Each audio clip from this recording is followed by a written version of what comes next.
라틴어로 독이라는 말을 비루스라고 합니다. 독, 사람의 몸에 아주 치명적인 그 독을 라틴어로 비루스라고 하는데, 이 비루스에서 유래된 말이 바이러스입니다. 바이러스는 아주 크기가 작은 감염성 입자입니다. 바이러스는 보통의 현미경으로도 볼 수가 없다고 합니다. 그래서 사람들은 전자현미경이 만들어지고 난 이후에야 비로소 그 바이러스의 모습을 확인할 수가 있었습니다. 그 작은 바이러스는 스스로 존재할 수는 없습니다. 사람이나 동물이나 식물 등의 다른 생명체 안에 들어가서 생존하게 됩니다. 하지만 바이러스에게는 아주 특별한 능력이 있는데, 다른 생명체들처럼 먹이를 먹거나 영양분을 섭취해서 몸집을 부풀리고 번식을 하는 전혀 생리의 대사작용 같은 것이 필요하지 않다고 합니다. 스스로 그 대사작용이 전혀 없이, 생리의 작용이 없이 자신과 똑같은 모습의 후손을 복제해낼 수 있습니다. 그래서 바이러스가 단 한 개만이라도 생명체에 침투하게 되면 스스로 증식하게 됩니다. 스스로 증식해서 그 정상적인 주변의 세포를 파괴시키고, 그래서 결국 그 생명체 안에서, 우리의 인체 안에서 질병을 일으키게 되는데, 그것을 일러 소위 우리가 말하는 감염이 되었다, 그렇게 말합니다. 아주 작은 것이기 때문에, 그래서 전혀 보이지 않기 때문에 누구도 알지 못하는 순간에 우리의 몸에 들어옵니다. 우리의 몸에 들어와서 스스로 번식합니다. 자랍니다. 그래서 그 생명체를 어느새 장악해 버리게 됩니다. 그래서 제일 중요한 것은 들어오는 것을 미리 막는 것이 중요합니다. 들어오는 것을 미리, 바이러스가 침투하는 것을 미리 막기 위해서 여러 가지 노력들을 하지만, 그런 캠페인 하죠. 손을 씻기, 손을 자주 씻는 캠페인. 손이라도 최소한 자주 씻으면 대부분 손을 통해서 우리 인체에 많이 입에 들어오거나 우리 인체에 침투하게 되는데, 그래서 손을 자주 씻어서 그 바이러스가 들어오는 것을 좀 미리 미연에 방지해보자 하는 뜻에서 그런 캠페인들을 합니다. 들어오면 치명적이기 때문에. 그런데 여러분 아십니까? 우리의 삶 속에서, 우리의 신앙의 삶 속에서 이런 무서운 바이러스가 존재합니다.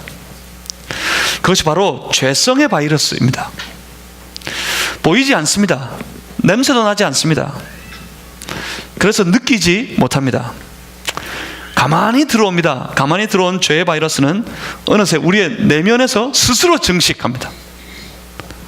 그래서 우리의 삶을 죄에 빠뜨리게 하고, 그래서 결국 그 삶을 송두리째 무너뜨리고 멸망하게 만들어 버립니다. 그러니 처음부터 조심해야 합니다. 이 죄성의 바이러스가 내 안에 침투하지 못하도록 처음부터 조심하는 노력이, 그런 신앙의 노력이 반드시 우리에게 필요합니다. 여러분 기억하십니까? 죄가 뭡니까? 죄는 하나님을 의식하지 않는 마음입니다. 하나님을 의식하지 않는 마음에서 이래도 되겠지 하는 것이 죄입니다. 이렇게 말해도 되겠지, 이렇게 행동해도 되겠지, 이렇게 살아도 되겠지, 한 번쯤은 이렇게 해도 되겠지, 이것이 죄입니다. 우리는 오늘 그 죄로 인해 무너진 한 사람을 만나게 됩니다. 그가 지금까지 우리가 보았던 그렇게 신실한 하나님의 성도, 하나님의 백성, 바로 솔로몬입니다. 솔로몬은 하나님이 주신 축복으로 인해서 놀라운 번영을 누렸던 사람이었습니다. 역사 이래 이스라엘을 가장 강력한 나라로, 부강한 나라로 세웠던 왕이 바로 솔로몬이었습니다.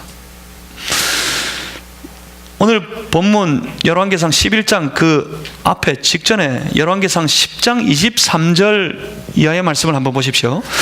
열왕기상 10장 23절 이하의 말씀은 아주 감격스럽습니다. 솔로몬 왕의 재산과 지혜가 세상의 그 어느 왕보다 큰지라. 온 세상의 사람들이 다 하나님께서 솔로몬의 마음에 주신 지혜를 들으며 그의 얼굴을 보기 원하여 그들이 각기 예물을 가지고 왔으니 곧 은그릇과 금그릇과 의복과 갑옷과 향품과 말과 노새라. 해마다 그리하였더라. 솔로몬의 때에는 이스라엘이 가장 큰 영토를 가졌던 때, 영토도 확장했습니다. 문명도 발달했습니다. 실로 이스라엘은 최고의 번영의 시대를 누리고 있었습니다. 그 번영의 시대의 소문이 열방을 덮었고, 주변의 많은 나라의 왕들도 이 나라를, 그리고 이 나라의 왕을 부러워했습니다. 해마다 스스로 예물을 가져서 그 왕에게 나와서 왕을 보고 왕에게 듣기를 원했습니다. 참으로 잘 나가고 있었습니다. 정말 복된 시절을 보내고 있었습니다. 그때입니다. 그때 조심하셔야 돼요. 생각해 보십시오. 여러분 어떻습니까? 여러분의 시절이 지금 어떻습니까? 크고 작은 어려움이 우리에게 조금 있기는 하지만 그래도 편안하고, 그래도 안전하고, 슬픈 날보다는 그래도 기분 좋은 날, 기쁜 날이 더 많고, 그래서 사람들이 그럽니다. 요즘에 어떠세요? 행복하십니까? 물어보면 사람들이 그럽니다. 우리 성도들도 그럽니다. 예, 저는 행복합니다. 여러분 행복하십니까? 그 행복한 시절, 그때 조심하셔야 돼요. 그때가 영적으로 죄의 바이러스가 내가 전혀 알지 못하는 사이에 내 삶에, 내 인생에 침투하고 끼어들기가 가장 좋은 때입니다. 의식을 놓아버리고, 신앙의 긴장을 놓아버리고, 이 편안함이, 이 안전함이, 이 번영의 시대가 무한정 계속될 줄 알고 영적으로 긴장의 끈을 놓아버렸을 때 죄의 바이러스는 어느새 내 안에 들어와 있습니다. 오늘 열왕기상 11장 1절의 말씀을 보시면 이렇게 말씀하심으로 본문이 시작됩니다. 솔로몬이 바로의 딸 외에 이방의 많은 여인을 사랑하였으니. 솔로몬이라는 남자가 많은 여인을 사랑했습니다. 한 여인만 사랑하십시오. 남자 여러분, 많은 여인 사랑하지 마세요. 한 여인만 사랑하십시오. 그래도 생각해 봅니다. 이때 이런 일들이 비일비재했으니까, 왕이잖아요. 왕이 많은 여인을 사랑했다. 남자가 여자를 사랑했다. 그게 큰 문제였겠습니까?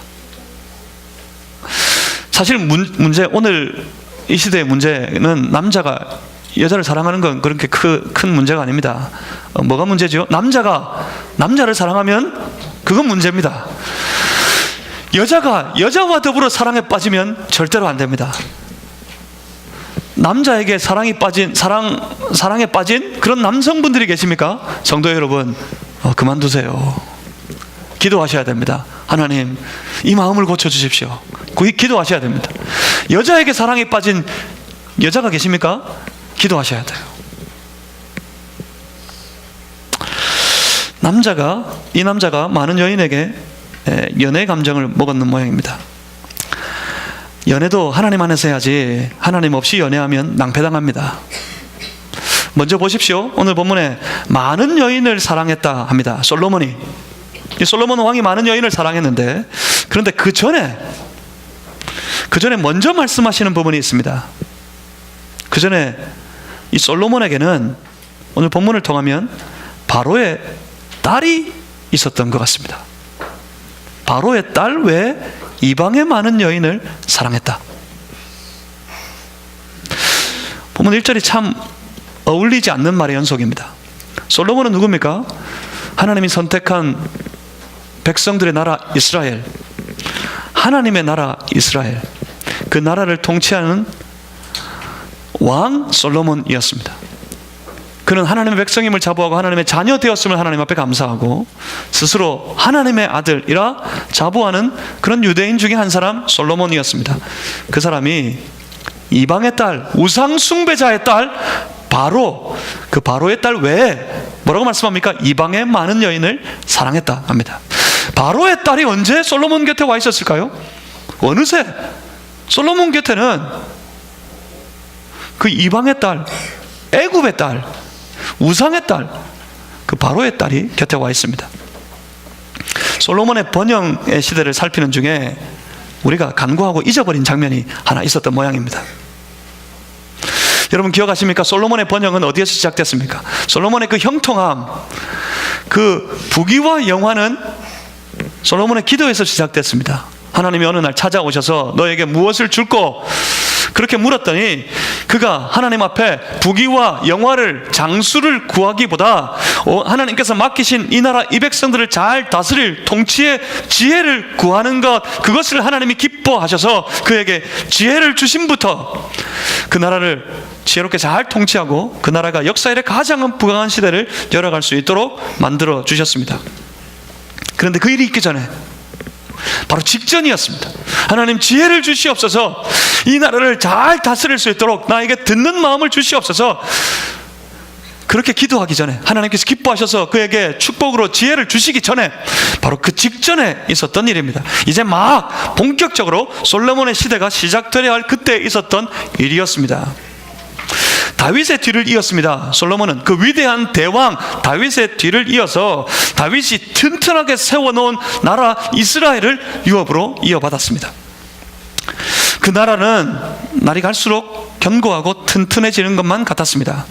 나라의 부강을 위해서 솔로몬은 갑자기 왕이 되고 난 이후에 나라의 부강을 위해서 그의 노력을 최선을 다 기울여야 했습니다. 나라의 부강, 이것 때문에, 부강한 나라를 세워야겠다는 이것 때문에 솔로몬은 참 많은 생각을 했던 것 같습니다. 부강한 나라, 그것을 위해 솔로몬은 자신이 할 수 있는 최선의 노력을 다 기울여야만 했습니다. 당시 국제적인 정세도 잘 살펴서 정세에 맞게 그가 통치하려고 했던 것 같습니다. 그때, 바로 그런 때 이 바로의 딸이 등장합니다. 한번 찾아보겠습니다. 열왕기상 3장 1절입니다.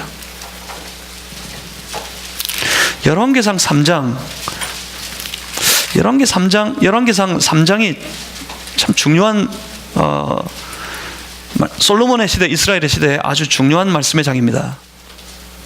이 3장 3절 이하에 1,000번제를 드리고 하나님 앞에 기도했더니, 기도할 때 하나님께서 무엇을 줄고 지혜를 구하고 하나님이 축복하시고,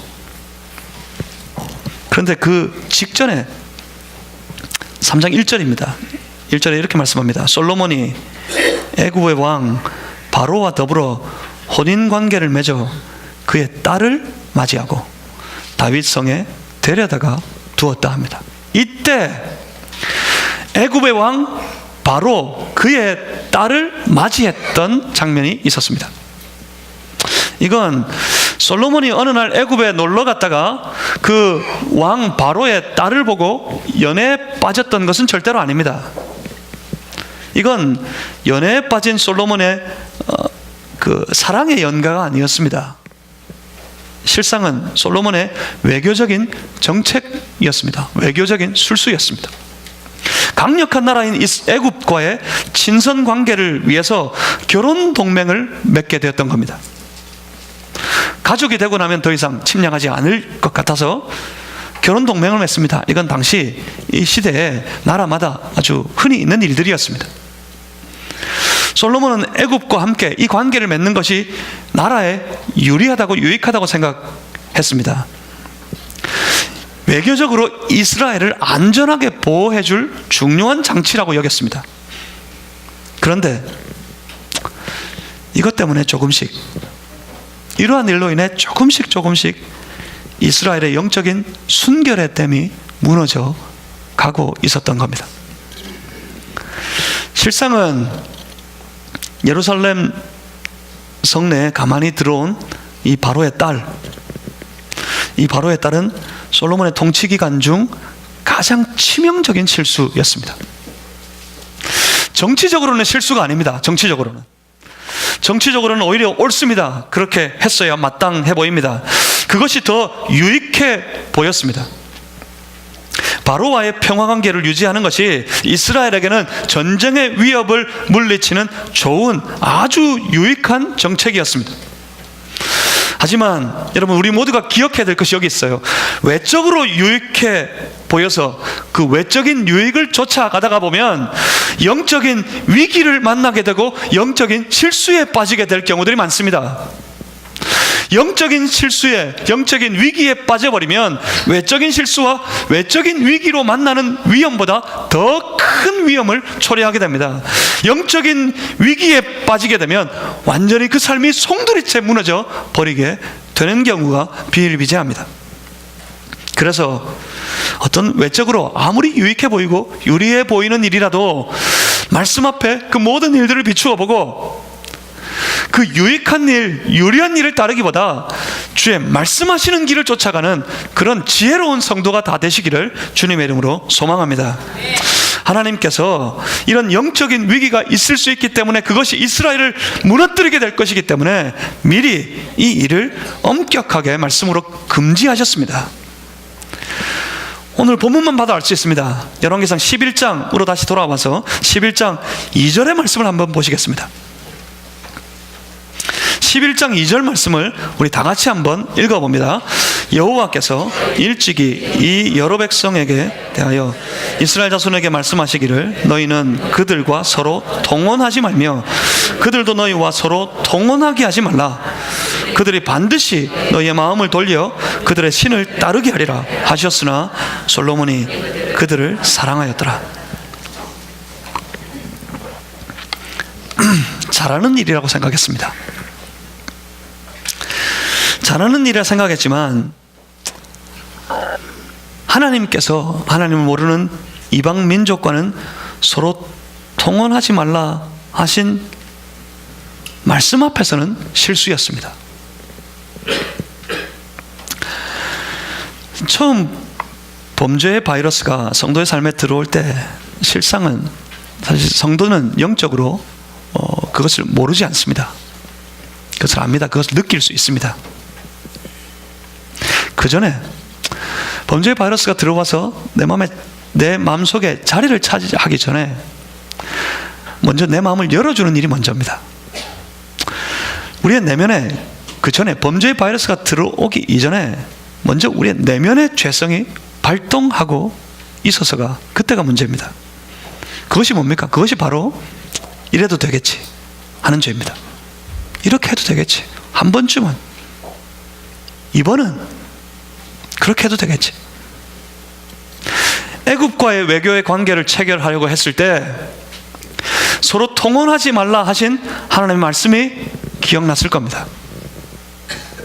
그 바로의 딸을 자기 아내로 맞이하게 되었을 때 어떤 것도 걸리지 않았습니다. 전부 좋아 보이고 전부 유리해 보이고 다 유익해 보였습니다. 그렇지만 딱 한 가지, 딱 하나 마음에 걸리는 게 있어요. 마음에 걸리는 것이 다 좋은데 이 한 가지만 걸립니다. 그것이 뭡니까? 서로 통혼하지 말라 하셨던 하나님의 말씀이 마음에 걸립니다. 그런데 다 좋아요. 다 유익해 보여요. 다 유리해 보여요. 안전할 것 같아요. 더 좋아 보입니다. 그래서 어떡합니까?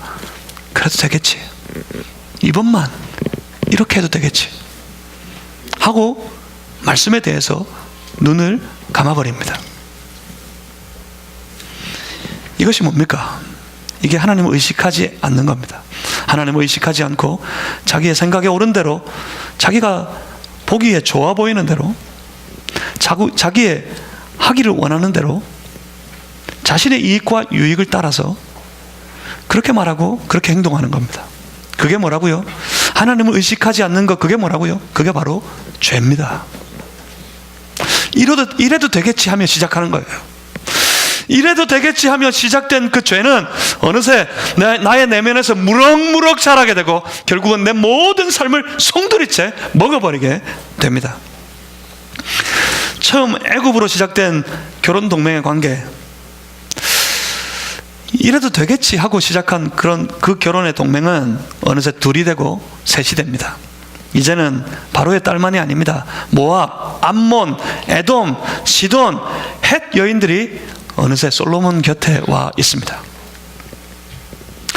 그러다가 점점 본문 3절을 보십시오. 왕에게 후궁이 몇 명이 있었습니까? 700명, 첩이 300명이 되었다고 합니다. 그런데 중요한 건 3절 하반절 그 끝의 말씀입니다. 그의 여인들이 왕의 마음을 돌아서게 하였더라. 이것이 문제였습니다. 어느새 솔로몬은 이미 하나님이 말씀하신 그대로 되어가고 있었습니다. 왜? 항상 하나님의 말씀은 그 말씀대로 되는 걸까요? 하나님 말씀하셨어요. 그들이 마음을 돌아서게 할 것이다. 그 말씀대로 조금씩 솔로몬의 마음이 돌아서서 하나님을 떠나고 있었습니다. 하나님을 떠나고 있는 마음, 이걸 주의하셔야 합니다. 하나님을 떠나고 있는 마음, 그걸 스스로 진단하셔야 됩니다. 하나님을 떠나고 있는 마음, 그것을 붙잡으셔야 됩니다. 하나님을 떠나고 있는 마음을 붙잡아서 하나님께로 돌이켜야 합니다. 그래서 스스로 진단하는 게 중요해요. 하나님을 떠나고 있는 마음을 스스로 진단할 수 있는 방법이 딱 한 가지 있습니다. 오늘 솔로몬을 봐도 분명히 알 수 있습니다. 하나님을 떠나는 마음은 우리가 진단하면 다 알 수 있습니다. 누구든지 알 수 있습니다. 모르는 건 아닙니다. 어느새 떠나버린 거 아니에요.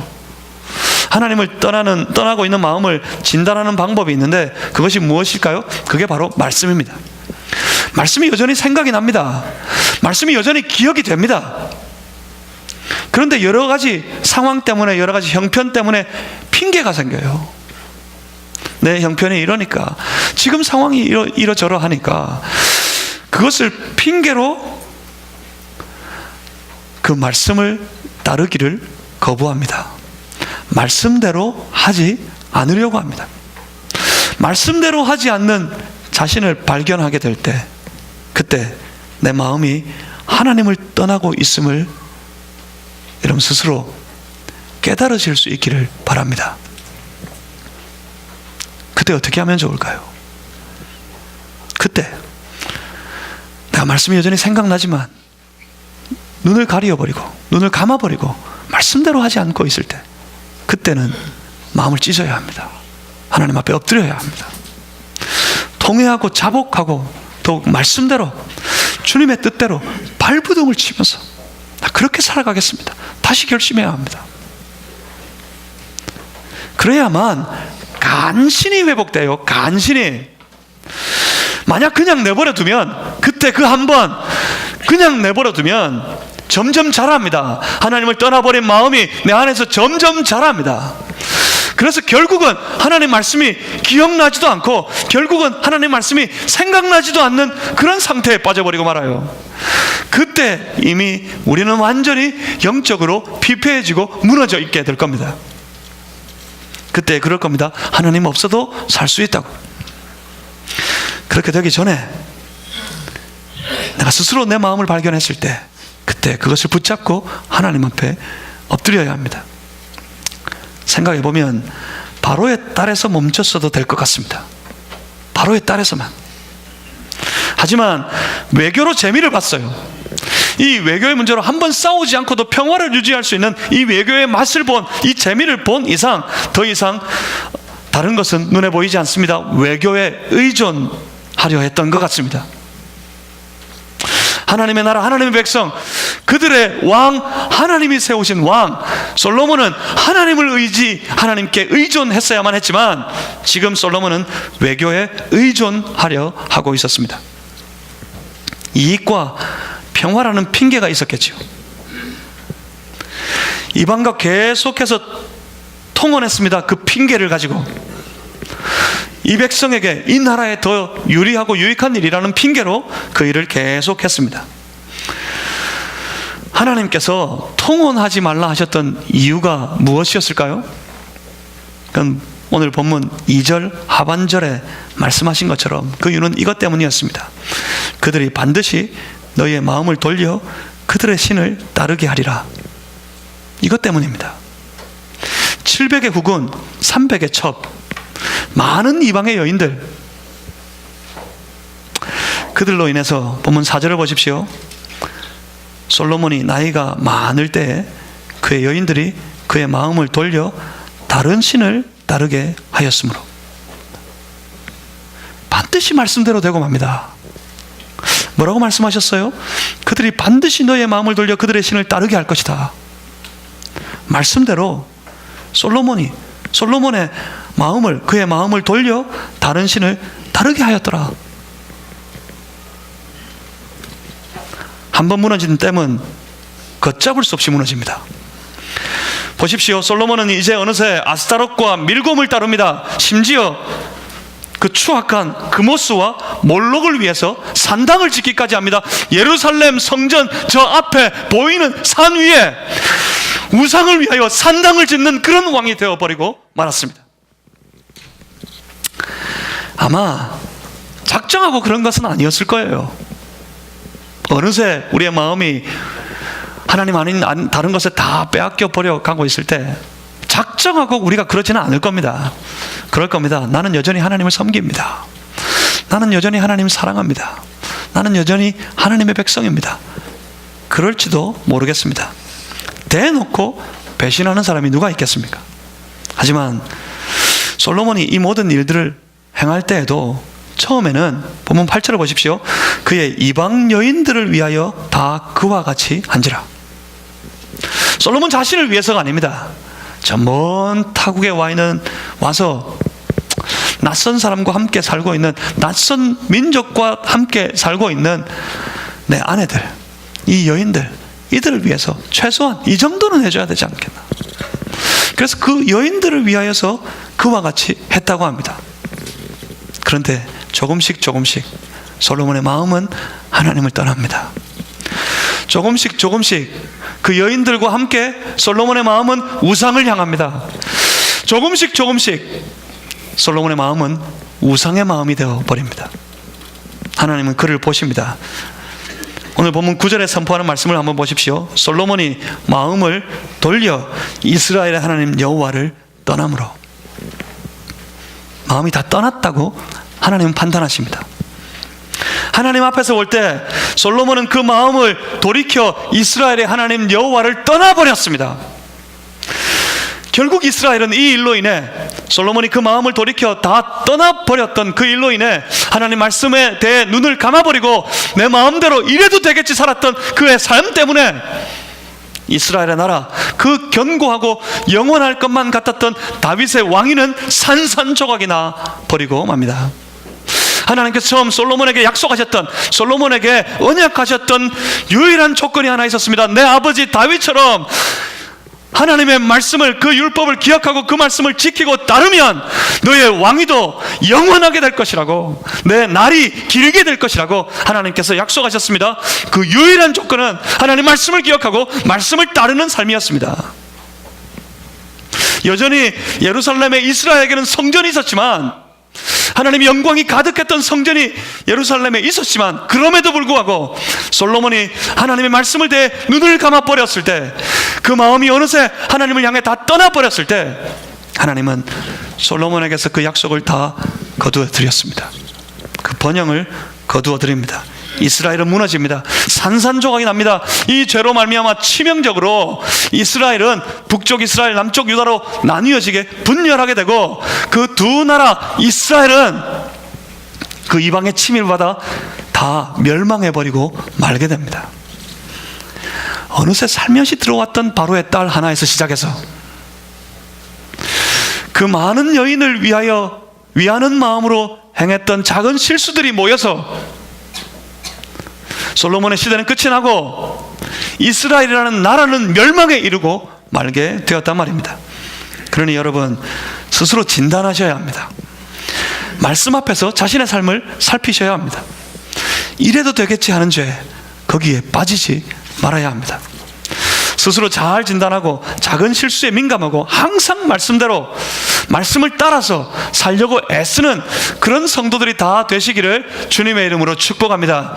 이것이 얼마나 큰 축복인지 여러분 마음에 분명히 상기하셔야 될 거예요.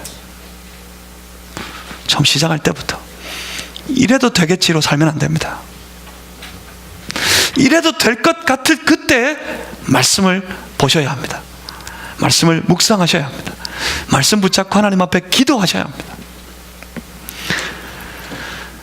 다시 바이러스를 한번 생각해 봅니다. 바이러스가 내 몸에 들어오면, 우리의 사람의 몸에 들어오면 바이러스를 퇴치하기에 가장 좋은 방법은 면역 체계를 강화시키는 거래요. 강력한 면역 체계가 발달해 있으면 바이러스는 그 몸에서 완전히 떠나게 된다고 합니다. 강력한 면역 체계를 키우기 위해서 약도 먹기도 하고요. 면역 체계를 강화하는 약, 면역 체계를 기르기 위해서 운동을 하기도 합니다. 그래서 아주 강력한 면역 체계의 체질을 갖추어 두려고 하죠. 그러면 건강한 삶을 살 수 있는 겁니다. 영적으로도 마찬가지입니다. 범죄가 들어왔을 때, 죄성의 바이러스가 내 안에 들어왔을 때 그것을 완전히 물리칠 수 있는 기회는 아직 있습니다. 내 영적인 체질을 바꾸어 놓으면 돼요. 내 영적인 체질을 말씀과 기도의 체질로 변화시켜 놔야 합니다. 말씀과 기도의 영적인 체질로 인해서 강력한 영적인 면역 체계를 발달시켜야 합니다. 그러면 이길 수 있습니다. 죄성을, 범죄의 욕심을 이길 수 있습니다. 이래도 되겠지 하지 않습니다. 그런 체질의 사람은, 말씀의 체질의 사람, 기도의 체질의 사람은 이래도 되겠지 하지 않습니다. 말씀하신 대로, 말씀대로 내가 순종해야겠다, 그렇게 하게 되어 있습니다. 영적인 면역 체계를 발달시켜서 우리의 삶을 노리고 침투하는 죄성의 바이러스를 이길 수 있는 그런 성도가 되시기를 주님의 이름으로 소망합니다. 그때 죄성이 내 안에 발동을 해서 말씀에 대해서 눈을 감고 이래도 되겠지, 그런 마음을 먹으려고 할 때 그 마음을 붙잡으셔야 돼요. 그렇지 않으면 그 죄가 내 마음을 돌이켜 하나님 아닌 다른 것을 향하게 하게 되겠지만, 내가 그때 그 마음을 붙잡고 그 마음을 돌이켜 여전히 하나님 앞에 엎드려 있도록만 만들 수 있다면, 우리의 평화는, 우리의 번영은, 우리의 안전은, 우리의 삶에 누리는 이 행복은 앞으로 이후로도 영원할 수 있을 겁니다. 언제나 어떤 경우에나 내 마음을 돌이켜 하나님 여호와를 향할 수 있도록 우리의 신앙의 삶을 그 하나님께로 드릴 수 있는 성도들이 다 되시기를 주의 이름으로 축복합니다. 말씀 묵상을 멈추지 마십시오. 기도하는 것을 멈추지 마십시오. 나가 전도하는 일을 멈추지 마십시오. 영적인 체질을 발달시키십시오. 그래야 지속될 겁니다. 우리의 평안이. 기도하겠습니다.